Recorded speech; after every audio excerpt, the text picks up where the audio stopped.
घालीन लोटांगण वंदीन चरण डोळ्यान पाहिन रूपा तुझे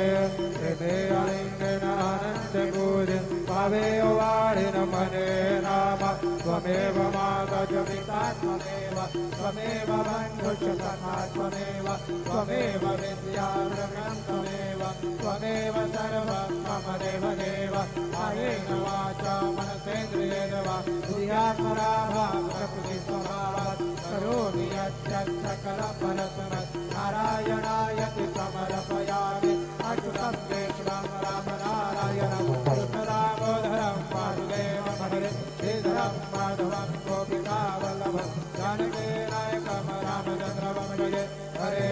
राम राम राम हरे हरे हरे कृष्ण कृष्ण कृष्ण हरे हरे